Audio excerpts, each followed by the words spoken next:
איזה נחמד הברוקולי? נו, בטח שהוא נחמד, תמי. אהבת אותו, נכון?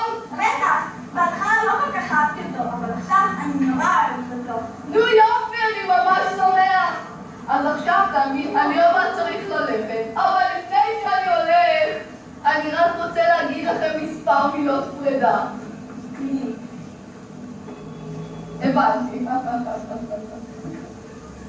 ובכן, תמי, ילדים, כלומר, תמי, ילדים, אני רק רוצה לומר לכם שתשמרו על עצמכם ותהיו חיים בריאים ותאכלו המון מלפפונים.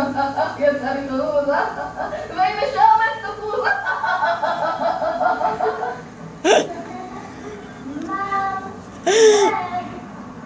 אני חושבת שהגיע תורי לדבר קצת עם תמי והילדים.